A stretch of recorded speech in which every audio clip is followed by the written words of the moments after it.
Bonjour les enfants, j'espère que vous allez bien. Nous ici, ça va.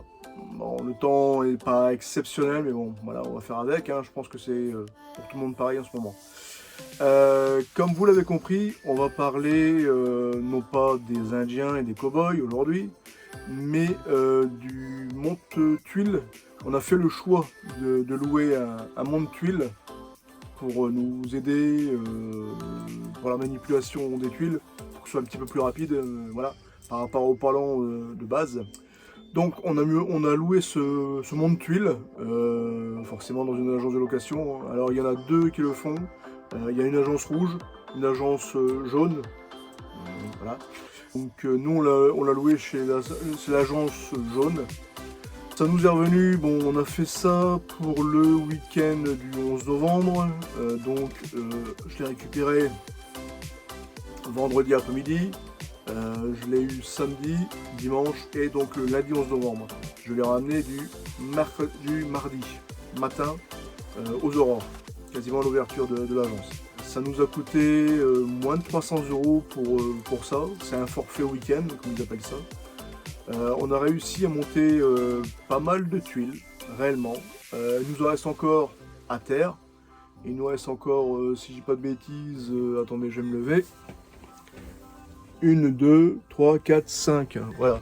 Il nous reste encore 5 palettes de tuiles au sol. Donc sur les 17 qu'on avait de tuiles du dessous, les professionnels me diront encore, c'est des tuiles qui s'appellent comme ça. Je sais, mais non. Ça ne veut pas rentrer. Donc voilà. Donc on avait 17 palettes de tuiles pour le dessous du canal. Et là, il nous en reste 5. Donc je pense que c'est pas mal. Dont toutes celles qui sont montées déjà sur le pan de 5 mètres. Mais je reviendrai là-dessus sur une prochaine vidéo. Je suis en train de faire des comptes à droite, à gauche. Je suis en train de regarder mes factures. Tout ce qu'on a pris dans tous les magasins possibles et inimaginables pour essayer de tenir un compte juste et efficace, déjà tout au moins pour le pan de 5 mètres. Je ferai le même forcément pour le pan de 3 mètres quand il sera terminé. Justement, le pan de 3 mètres, on va pas le terminer de suite parce que là, bon, on arrive fin novembre, début décembre. Vous avez vu que les jours se raccourcissent, les températures descendent. L'humidité, elle grimpe. Donc on va mettre le tout en pause pour l'instant. Et dès que on a un week-end, peut-être sur décembre, ou alors début janvier, on verra au fur et à mesure comment ça se passe avec le temps. Mais là pour l'instant, vous le voyez derrière moi, c'est quand même assez gris, assez brumeux. Donc on préfère pas monter, c'est logique. Concernant ce monte-tuiles, on l'a donc loué un week-end complet, de 3-4 jours, comme vous l'avez compris. C'est un monte-tuiles qui s'appelle Apache. Pourquoi, je sais pas. Et c'est le même constructeur que notre échafaudage qui fait ça. C'est Komabi qui fait ça également, manifestement. Voilà quelques images.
Dans le bac qui supporte 150 kg. Ça nous a permis de monter un cocon complet de tuiles du dessous et le cocon complet du tuile du dessus.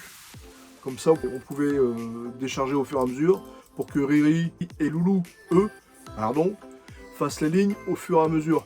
Comme ça, au moins, il n'y avait pas trop de temps mort. Et on arrivait à se débrouiller au fur et à mesure comme ça. C'est une machine qui monte à 15 mètres de haut. Quand vous l'avez, c'est des éléments en mât delta. Donc c'est un mât qui est triangulaire, son nom mât delta, et qui s'emboîte au fur et à mesure les uns sur les autres. Le premier élément, c'est le moteur. Lui, il fait 1 mètre. Au fur et à mesure, vous pouvez monter des éléments de 2 mètres, jusqu'à monter jusqu'à 15 mètres. Donc on enfile les éléments les uns après les autres. Et le but du jeu, c'est de faire monter le mât tout seul par le biais du moteur et du câble. C'est ce qu'on vous explique dans la notice qui est fournie avec, et c'est ce qu'on vous explique dans la vidéo qu'on vous préconise de regarder avant. Bon, alors oui, ça fonctionne. Une fois qu'on a déplié le mât suffisamment pour faire la hauteur de la façade, on peut étirer le câble qui lui fait 15-20 mètres, hein, ça vous l'avez compris, et venir fixer le câble à un point fixe sur le toit. Pour dire de tirer le mât, lui, avec la télécommande qu'on vous donne. Sauf que, ici, dans le Languedoc, toutes les toitures, bon, sauf celle qui est derrière moi, forcément, parce que c'est un hangar, mais les toitures de maison, ici, elles ont ce qu'on appelle des génoises. Donc, les génoises, c'est des demi-tuiles qui sont coupées, recourbées, mises à l'envers, pour maçonner au fur et à mesure sur le haut de la toiture. Mais par rapport à la façade, ça dépasse. Et donc forcément, si vous voulez monter le mât correctement, il faut passer ces génoises. Si vous voulez faire ça, il faut prendre un appui au-dessus des génoises, donc directement sur le toit. Il faut avoir fait minimum les litos et contre-litos, parce que sinon, il va falloir aller chercher à la fléchère, et là, je ne suis pas certain que le câble puisse le faire. Nous, c'est ce qu'on a dû faire. Je m'en suis aperçu trop tard, forcément. C'est comme toujours, hein, on lit les vidéos, on fait confiance et compagnie, et bah non, ça fonctionne pas toujours. Ça a fonctionné une partie. Après, je vous ai dit, bon, il a fallu que je le mette en sécurité avec un voisin. Merci encore à Arnaud. Et il a fallu que je monte sur le toit pour étirer le câble, venir le prendre, le fixer sur un contre-lito et pouvoir terminer de le débattre au fur et à mesure. Mais dans ces cas-là, pour chez nous en tout cas, dans le Languedoc, dans l'Aude, il vous faut quelqu'un qui est en bas du mât pour pousser le mât pour l'écarter de la façade, parce que sinon il vient taper dans les génoises. Ça, c'est sûr et certain. Avant tout ça, il faut mettre le chariot. Faites pas comme moi, hein, montez pas le mât, faites pas le bourrin, montez pas le mât d'un coup.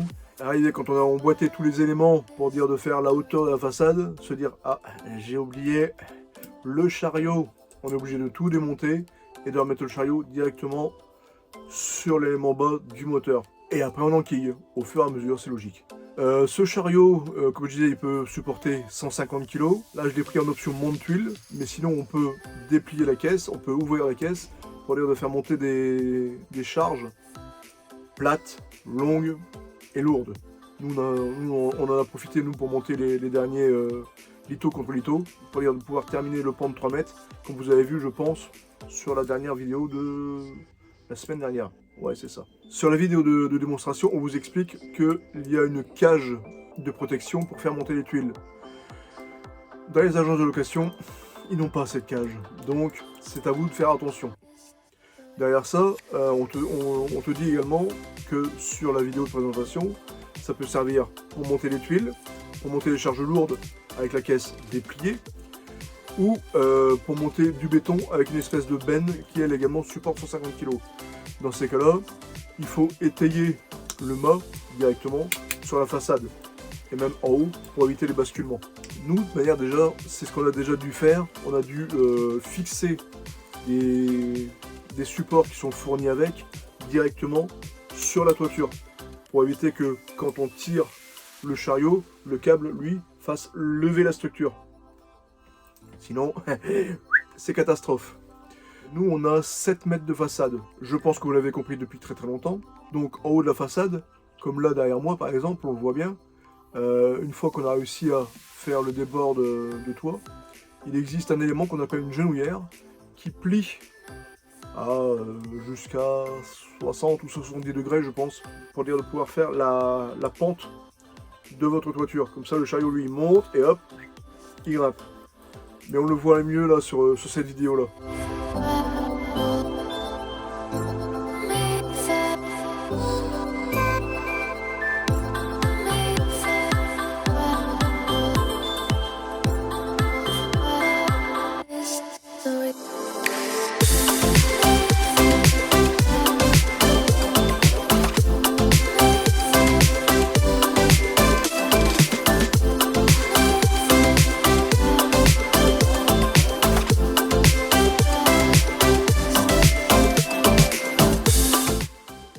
Bon voilà, vous avez vu que sur la vidéo, ça fonctionne relativement bien, faut pas se cacher. Une fois que tout est bien monté, bien fixé, bien réglé, voilà, c'est vraiment très très confortable. C'est pour ça qu'on l'a pris, parce que bon, le Palan, ça fonctionne très très bien. Là, c'est vraiment une machine confortable. Voilà. Pour 2 jours de location, on arrive à faire un boulot correct, relativement rapide. Ça prend pas non plus énormément de place au sol, hein, vous l'avez vu. Il faut réussir à avoir un chemin autour pour pouvoir prendre les tuiles à droite et à gauche pour pouvoir les dispatcher au fur et à mesure. Donc voilà, nous on regrette pas, ça reste une somme, on va dire raisonnable pour un chantier comme ça. On a moins de 300 €, je le rappelle, hein, je pense que c'est des tarifs nationaux.